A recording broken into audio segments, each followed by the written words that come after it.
Imagine hating the IRS so much that you decide to blow up their offices. This is Dean Harvey Hicks. He was an aerospace engineer who lived in Southern California.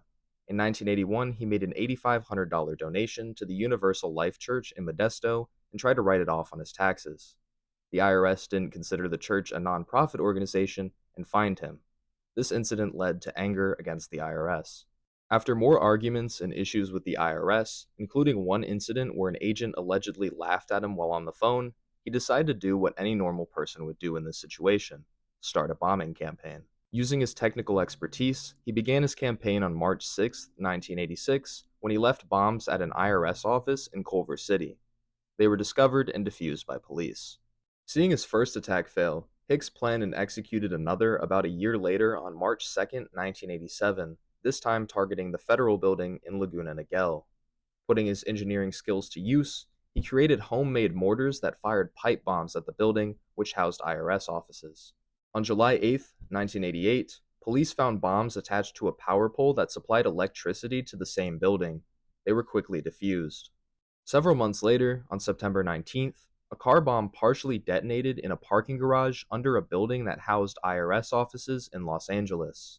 About a week later, a letter was mailed to the building claiming responsibility on behalf of a group calling itself Up the IRS Incorporated. The car used in the attack was stolen from a company called Ford Aerospace, and authorities believed there was a connection. On March 20th, 1989, bombs exploded at power poles that Hicks mistakenly believed supplied electricity to the Los Angeles building. Hicks struck yet again on February 22, 1990, when a truck carrying his improvised mortars fired pipe bombs at the IRS offices in that same building. The truck then caught on fire, but firefighters quickly extinguished it. This was lucky timing, as the truck was filled to the brim with the explosive ANFO, and had it detonated, it would have likely leveled the entire city block.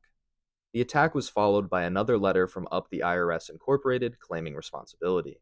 His last attack would occur on April 1st, 1991, when homemade mortars fired 12 pipe bombs at a Fresno office of the IRS. Up the IRS Incorporated once again sent a letter claiming responsibility. He had also bombed the Fresno office of a union that represented IRS workers a day prior. On July 11th, 1991, Hicks was arrested by federal agents in connection with the bombings. They had linked stolen vehicles as well as some bomb components to Ford Aerospace, where he worked, and eventually concluded that it was him behind the attacks. He ended up getting 20 years for the bombings and was ordered to pay the IRS $300,000. If you enjoyed this, follow for more stories of America's underground.